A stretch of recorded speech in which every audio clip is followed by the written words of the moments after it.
Seeing none, would ask the witnesses to please step down and would invite witnesses who would like to present opposition to AJR 32 to come forward.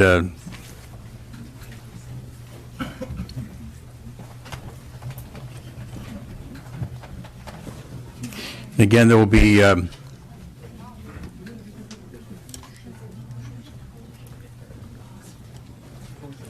first set of witnesses will have a maximum of 20 minutes, and following that, we'll take others in opposition.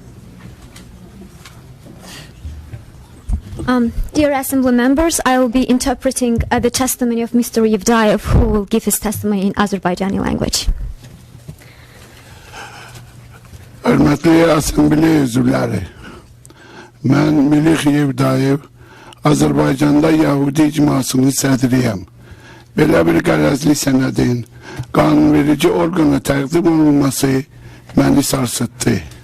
Məhz bu xəbər uzaq Azərbaycandan bura gəlməyimə səbəb oldu. Yahudi icmasının narahatlığını sizə çatdırmaq istəyirəm. Dear Assembly members, my name is Malik Yevdayev and I am the head of Azerbaijani Jewish community. When I first saw the reports on this resolution, I was appalled that such a biased document was even introduced at the legislature. Bu qətnamə ölkəm Azərbaycana qarşı törədilmiş işğal, etnik təmizləmə və dəhşətli ədalətsizliyin örtbasdır edilməsindən başqa bir şey deyil. This resolution is nothing but an attempt to cover up a horrible injustice, occupation and ethnic cleansing that were committed against my country, Azerbaijan. Hazırda 68 yaşım var. Bütün ömrümü Azərbaycanda yaşamışam. Dağlıq Qarabağ müharibəsini öz gözlərimlə görmüşəm. Dəhşətli müharibə idi. İcmamızın bir çox üzvləri həmən müharibədə Azərbaycanı müdafiə edərək həlak oldular. Ancaq nə ermənilər, nə də Azərbaycanlılar bu müharibəni istəmirdilər. Əsrlər boyu sülh şəraitində birgə yaşadıktan sonra niyə düşmən olmalıdırlar? I am 68 years old. I have lived my entire life in Azerbaijan. I have seen the Nagorno-Karabakh war with my own eyes. A terrible war. Many members of our Jewish community died in that war while defending Azerbaijan. Neither Armenians nor Azerbaijanis wanted this war and hostility. Why would they wish to become enemies after many centuries of peaceful coexistence? Sovyetler dövründə işimlə əlaqədar Dağlıq Qarabağa sayısız hesabsız səfərlər etmişəm. Mənim Qarabağda və Bakıda çoxlu erməni dostlarım olub və bu dostluğum hələ də davam edir. During the Soviet Union, I visited Nagorno-Karabakh countless times, and I had and continue to have many Armenian friends, both in Karabakh and Baku. Mən o zaman heç vaxt ermənilərin arasında Azərbaycanı tərk etmək istəyən insan görməmişəm. Never I witnessed any desire among Armenians to get separated. Ermənilər Azərbaycan kimi çox millətli və tolerant cəmiyyətin üzvləri kimi rahat və firavan yaşayırdılar. Ancaq Ermənistanın törətdiyi işğal siyasəti bütün bunlara son qoydu. İki qardaş xalq düşmana çevrildi. Armenians fully enjoyed living in Azerbaijan in this multi-ethnic and tolerant society, but the invasion by Armenia ended it all. It turned two brotherly people into enemies. Dökülen bütün kanlara ve gözyaşlarına büyük sayıda Azerbaycanlıların ev eşiklerinden didergin sanılmalarına bakmayarak bugün 25 binden çok Ermeni Bakıda ve diğer bölgelerimizde emin-amanlıq şəraitində yaşayır ve ülkəni əsla terk etmek istəmirlər. Bu da öz növbəsində Azərbaycan xalqının yüksək mədəniyyətinin təzahürüdür. But despite much blood and tears shed, and despite expulsion that the Azerbaijani people had to suffer, today you can find over 25,000 Armenians still peacefully living in Baku and other major cities of Azerbaijan, and they don't want to leave. It speaks volumes about the high level of tolerance of the Azerbaijani people.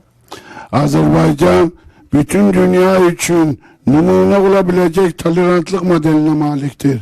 Bunu Azerbaycan Yahudilerinden daha yaxşı heç kim izah edebilmez. Biz Yahudiler 2000 yıldan artıqdır ki heç bir diskriminasiya ve taqibe maruz kalmadan Azerbaycan'da sülh, mehribanlıq ve minamanlıq şəraitində yaşayırıq. Azerbaijan offers a rare example of tolerance and inclusion for the entire world. And no one can better testify it than the Azerbaijani Jews. We Jews have been living in Azerbaijan in peace and dignity since over 2,000 years without any persecution or discrimination. Bugün 30 bindən çox Yahudi Azərbaycanda yaşayır. 11 sinagog faaliyet gösterir. 2 məktəbimiz var, 2 kollecimiz var, neçə uşaq bağçalarımız var. Yahudiler həmişə öz Azərbaycanlı qardaşlarından ancaq və ancaq ehtiramdan başqa heç nə görməyiblər. Azərbaycanda heç vaxt antisemitizm olmayıb. And today over 30,000 Jews continue to live in Azerbaijan. There are 11 synagogues in Azerbaijan. The Jews have always seen nothing but respect from the Muslim Azerbaijani brothers. In Azerbaijan, there has never been an anti-Semitism. Mən bu qətnamənin 8 may tarixində Assemblymanın gündəliyinə gətirəcəyi barədə planları eşitdikdə məyus oldum. I was also very much disappointed to learn about the plans to consider this resolution on the assembly floor on May 8th. Bu tarix Azərbaycan Yahudiləri üçün 2 qat ağrı deməkdir. This date is a very painful date for the Jews of Azerbaijan in 2 regards. Birincisi 92-ci ildə bu tarixdə Azərbaycanlıların yaşadığı Şuşa şəhəri işğal olunub. Bu işğal nəticəsində 50.000 Azərbaycanlı öz yurd yuvasını itirib, minlərlə insan tələf olub. First of all, on this date in 1992, the Azerbaijani populated town of Shusha in Karabakh was invaded by Armenia, with 50,000 Azerbaijanis expelled and thousands of them were killed. Bu həm də ona görə kədərli tarixdir ki, bizim Yahudi icmamızın 23 yaşlı gənc üzvü Azərbaycanın milli qəhrəmanı Albert Agaronov öz Azərbaycanlı qardaşları ilə çiyin-çiyinə Şuşanı müdafiə edərkən həlak olub. But it's also a very sad day because a 23 years old young member of our Jewish community, Albert Agarunov, was killed on this day while defending Shusha alongside his Azerbaijani brothers. Mən siyasetçi deyiləm, din xadimiyəm. Thankfully, I'm not a politician. I'm a man of religion. Mən Amerikada bütün siyaset lokaldır deyildikdə heç nə başa düşə bilmirəm. I don't even understand what they mean when they say, in America, all politics is local. Mən sizi öz ürəyinizin səsini dinləməyə çağırıram. Tərəfsiz olmağa çağırıram. Həqiqəti inkar etməməyə çağırıram. Və bu qərəzli qətnaməni rədd etməyə çağırıram. I simply call on you to listen to your hearts, to be impartial, not to ignore the truth, and to reject this biased resolution. Bu qətnamə yalnız qarşılıqlı nifrəti, ədavəti və gərginliyi artıracaq. Sülh imkanlarına ciddi maniyə olacaq. This resolution will only stir more mutual hatred, animosity and tension, and will strongly damage any prospects for peace. Əminəm ki, Ermənilər və Azərbaycanlılar öz gözəl vətənlərində yenidən birgə yaşayacaq, yəni öz sevinç və kədərlərini bölüşə biləcəklər. Əminəm ki, bütün bunları biz öz gözlərimizlə görəcəyik. I'm sure that Armenians and Azerbaijanis can once again live together in this beautiful, tolerant and inclusive society. They can once again share each other's joy and pain. And I'm sure I will see it in my lifetime. God bless you all. Amen. I'm sorry, no applause, please. No applause. Next. So, Honorable Chair, honorable members of the committee, my name is Ismail Rustamov, and I'm the president of the Azerbaijan American Council in Los Angeles. I want to express our community grave concern over this resolution. The resolution is extremely biased and factually incorrect. The actual essence of the Nagorno-Karabakh conflict is deliberately distorted to mislead the Senate of the State Legislature.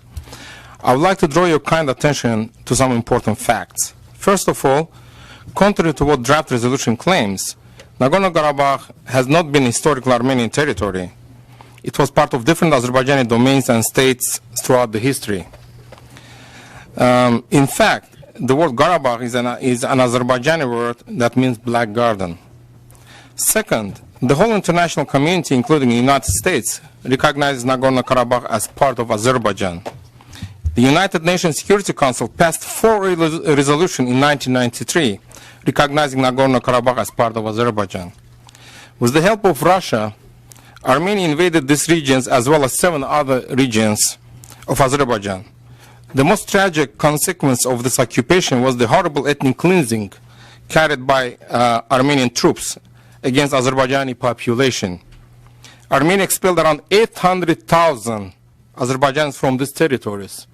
Many cities are still empty and then completely ruined.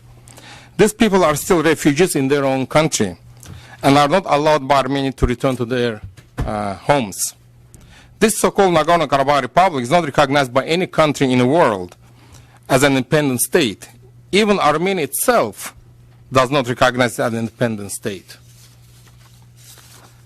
So why would California need to do it? That's the question. Moreover, despite much pressure from Russia and Iran, Azerbaijan has always been a reliable ally to the United States and State of Israel. But Armenia is a big friend of Russia and Iran. We saw this very clearly during the Crimea crisis, when Armenia wholeheartedly supported Russia alongside with such countries like North Korea, Syria, and Sudan.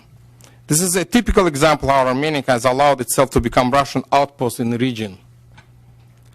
So now, given all these facts, why would your esteemed legislature need to adopt this hugely biased resolution, which contradicts the stated official position of the United States government and its foreign policy, a resolution that contradicts the U.S. and international law?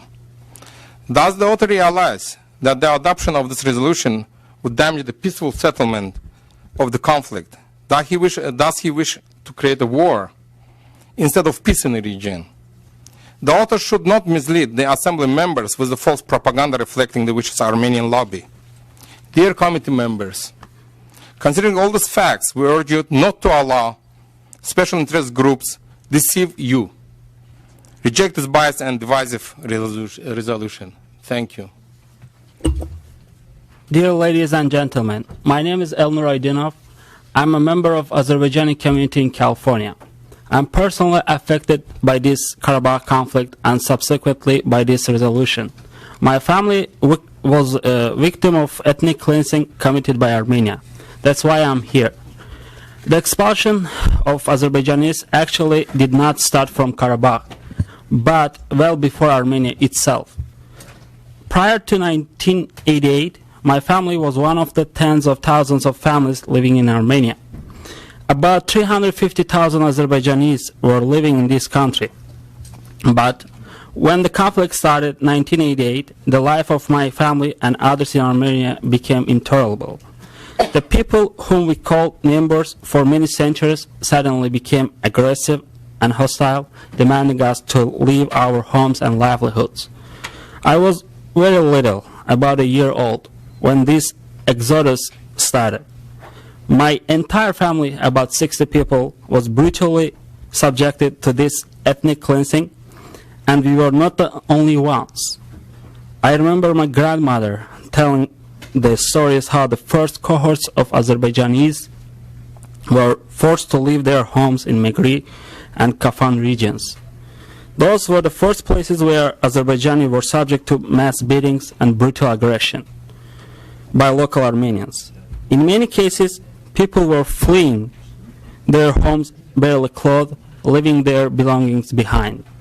It was a terrible period when hundreds of women, children, and elderly were expelled from Armenia to different parts of Azerbaijan. This exodus was devastating to my family and people. I lost my entire childhood. My grandparents died as refugees, longing for their homes and lands. Their last wish was to be buried in their native village.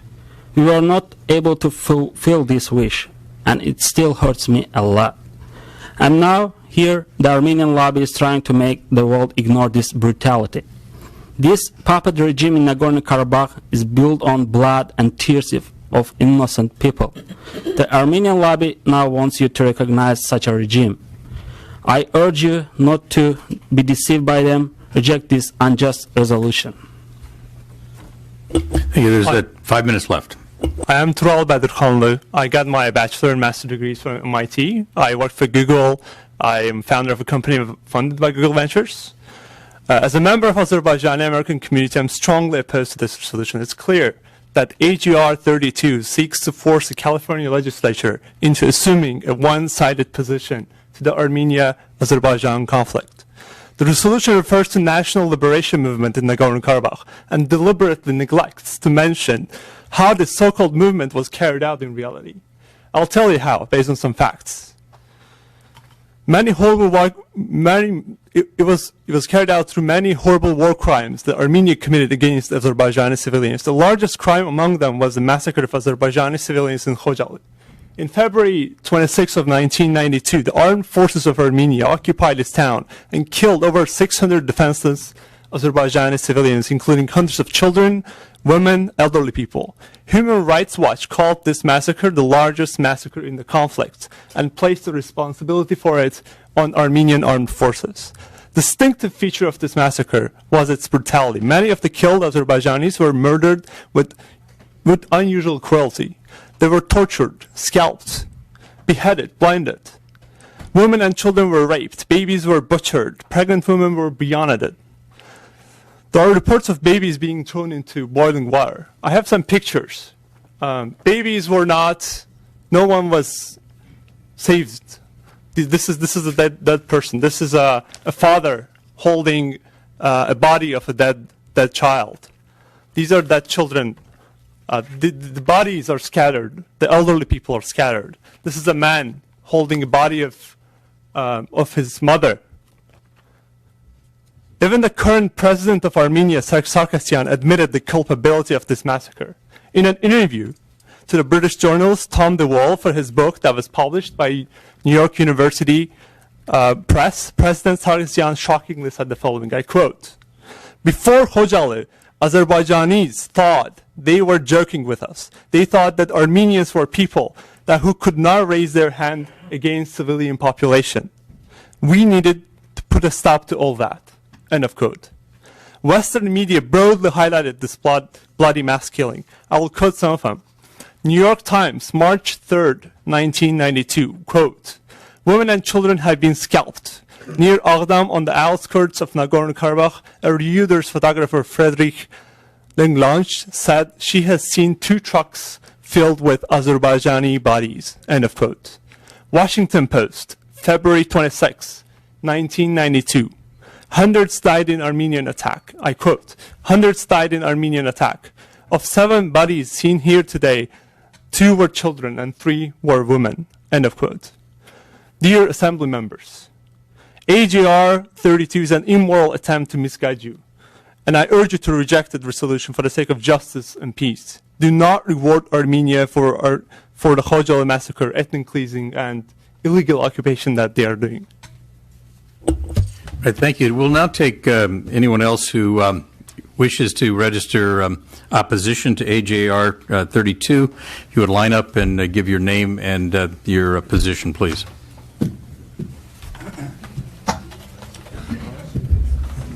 My name is Waqif Allahverdi. I am American citizen, Californian citizen. I want to say to you that I'm opposed Azerbaijan anti-democratic President Aliyev. Okay. Because let me say this, because believe me, it's very important. Sir, we just at this point we're just taking those who just name and your position. Okay, I am a research scientist in molecular biology, and I say that this resolution is not right because it will bring new bloodshed. All right. Thank you. My name is Hadi. I am a PhD in comparative literature and culture. I have taught in Spokane University, Eastern Washington University, in Seattle, University of Washington, in Portland State University, in Berkeley, and this resolution is a baseless and lie, and it's impossible. All right. Thank you. People. Thank you. Hi, my name is Kimya Mammadova. I'm opposing AGR Resolution 32. Thank you. Thank you very much. Hello, my name is Chimna Shahbazadeh. I'm strongly opposed this resolution, Resolution AGR 32. Thank you. My name is Agil Manizada from San Francisco. I strongly oppose Resolution 32, AGR 32. Thank you. Hi, my name is Patty Howard. I'm sorry. Okay, my name is Patty Howard. I live in San Francisco.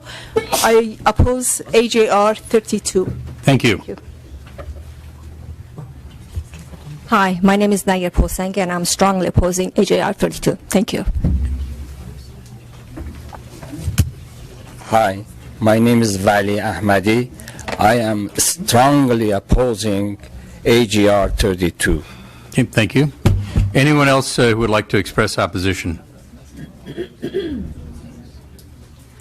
Hi, my name is Arifa Musaiva. I am from Mountain View. I strongly urge you oppose the AGR 32. And by the way, I am originally from Karabakh, from Agdam. As Ms. Nalbandan, I also want to back my country, my region. Okay, thank you. My name is Amir Vazinia. I urge you to vote no on AGR 32, please. Thank you. Hi, my name is Seymour. I strongly suggest you to reject AGR 32. Thank you. Thank you. Hello, my name is Ibrahim Abbasov. I'm strongly opposed to AGR 32. Hi, my name is Ali Harris. I am against AGR 32 strongly. Thank you. Hi, my name is Elvin Ismailov. I'm strongly opposed to AGR 32. Okay, thank you. Esteemed committee members, my name is Choba Chukash. I am a Sacramento native, and I am against the immoral AGR 32. Thank you. Hi, my name is Jae-hoon. I strongly oppose the AGR 32. Okay. Hi, my name is Elgin. I oppose AGR 32. Hi, my name is Ramil. I oppose the AGR 32. Hi, my name is Sevar Musayev. I am against AGR 32. Thank you. Others in opposition? Hi, my name is Susal Aziz Aliyev, and I urge you not to support HR 32. Thank you. Adım həqiqətdir. Adım həqiqətdir, familiyam Quliyevadır. Mən bu qanuna etiraz edirəm. My name Hagigat. I strongly oppose this resolution. Okay, thank you. Adım Nabat Muradova. Mən bu qanuna etiraz edirəm. My name Nabat Muradova. I strongly oppose this resolution. Okay, thank you. Aydın Maralani from UC Berkeley. I'm strongly opposing this resolution. My name is Mansour Ashtar. Actually, I am opposing this completely AGR 32. Okay, thank you. Against this. My name is Serena Khalilova. I am against AGR 32. Mən Muradova Cöhər. Sən gətirdin. Etiraz edirəm ki, deyə bilmirəm. Qəbul edilsin. My name Joher Muradova. I strongly against the AGR 32. Okay. I am Mehmet Aksin. I strongly oppose this resolution. Thank you. I am Rogay Rahimi. I oppose IGR 32. Thank you. I am Akbar Lakistani. I oppose AGR32. Okay. My name is Ayyub Hashimi. I am against this resolution.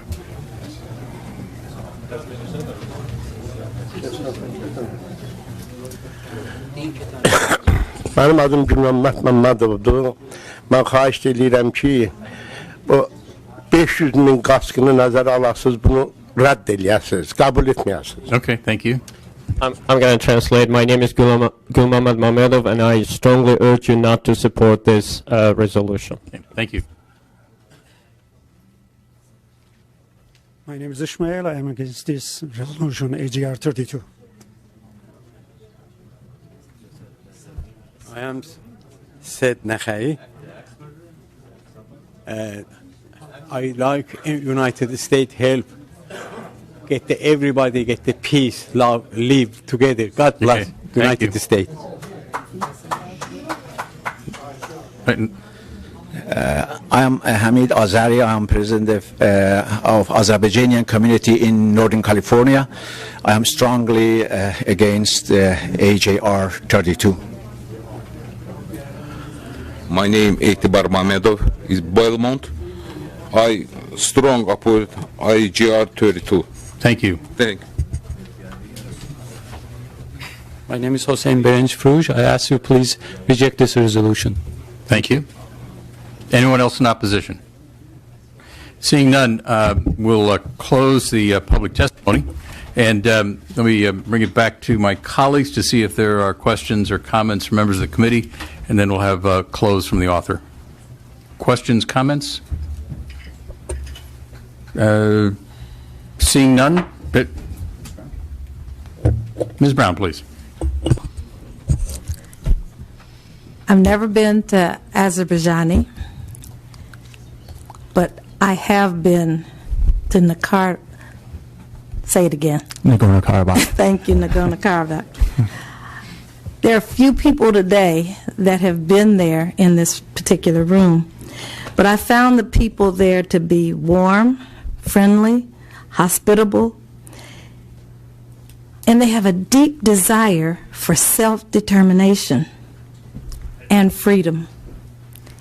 From all of the conversation that I've heard today, everyone seems to want the same thing. So as a result, all they want to do is be free to have their own self-determination, their own country, with their own president. And I don't know what the issue is other than the history that has been told from two different perspectives in this room today. I do understand when people talk about second-class treatment, and my heart goes out to each and every one of you in this room. I think the one person who came up near the last of this, he said, why can't we have peace, love, and live together? I think that is just absolutely wonderful if we could do that. I'm supporting this because I believe that people should have an independent nation, and they should be free to vote the way that they want to vote. So that's it. Thank you. Mr. Chavez. Well, I want to state that I appreciate everybody coming here and present their issues. I listened intently and very concerned about this. I also want to state that previously in the Assembly and on the floor, we had the discussion of ethnic cleansing, and I spoke very strongly in support of that bill because as one of the members in the Assembly who actually served in the military around the world, having seen what battles can do, that's why I firmly believe that we need to let people know that actions that we take up here, foreign policy issues, actually impact upon lives. But to when my one Assemblymember Brown, I'd say that when you look at the resolution, we're saying has historically been Armenian territory populated by an overwhelming majority of Armenians, and yet was illegally severed from Armenia by the Soviet Union in 1921, placed under the newly created Azerbaijan administration, marked the beginning of national liberation movements. Some of the words here lead to the intent of conflict. I would like to give everybody a little bit of, since my graduate degree is in international relations, when you look at the United States, when we start forming a foreign policy, originally we had the foreign policy of defeating the Nazis in World War II. And from that, at one time we were with Russia. But at the end of World War II, we established, when the Soviet Union, after the Potsdam Agreement, Russia formed the Soviet Union and all the outlining countries, and people started being divided up, we became concerned as a country, and we started the containment theory. And that was the formation of NATO, CENTRO, and CETRO to contain the Soviet Union and not to allow them to expand. And during that time, along those borders, a lot of things were happening that none of us would be supportive of. After the Soviet Union fell, we kind of meandered into foreign policy, and then after 9/11, we started a foreign policy of war on terrorism. It's always been my belief that terrorism is a form of warfare, not a foreign policy. But because we did that, we ran off to Iraq and Afghanistan and continued that. Now the term you hear in foreign policy is self-determination. Well, that's nice that we talk about self-determination, but if we actually practice self-determination, you could find us involved in all sorts of things. For example, I'll give you Tibet and China. Would we support Tibet against China? Yes. Would we support Taiwan against China? Yes. Would we support Okinawa, Japan, separating from Japan? Would we support Chiapas separating from Mexico? So my point is, when you start going on to self-determination, then you start thinking, well, how do you do that? Well, today in the Wall Street Journal, you'll see that there's a big issue in Latvia right now with Russia as they're expanding in there. When you think about the Ukraine and what Crimea is all about, that's a continuing restatement of Russia as they see their foreign influence. And if you actually look at the military relationships between Armenia and Russia and where they're going, and now he's going to Azerbaijan, it's a continuing expansion of Russia's influence. Putin's been very clear that he's looking at reestablishing the borders of the Soviet Union prior. So there are great implications that we're talking about. There are great implications. That's why I think that we in this body should stay within our circle of influence. You know, what do we actually, can we support? Should we educate our children? Yes, we should, on ethnic cleansing. Should we worry about water and jobs? Yes, we should. But should we go off and talk about foreign affairs, foreign policy, without the historical perspective and seeing what's going on? I would say probably not. Because just watch what you saw here. Two very passionate groups arguing back and forth on opposite sides of the same issue. We could have had this with the Palestinians and the Israelis in the same way. This is as a military person who often had to go off to fulfill the wishes of politicians, I would say be careful on your public policy. Because at the end of the day, the person who's going to be out there is a lot like that young man I saw Saturday at the USO. A young man with no legs, singing songs, trying to fight PTSD and traumatic brain injury. Because they're the ones that are going to pay for this. Be careful what we do. There are implications to it.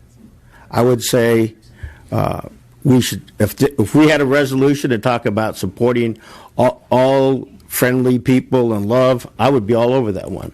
But when we start using terms pitting one against the other, then I'd say probably not a good idea. So I would recommend no to this resolution. I'm sorry, please, no applause. No applause, please.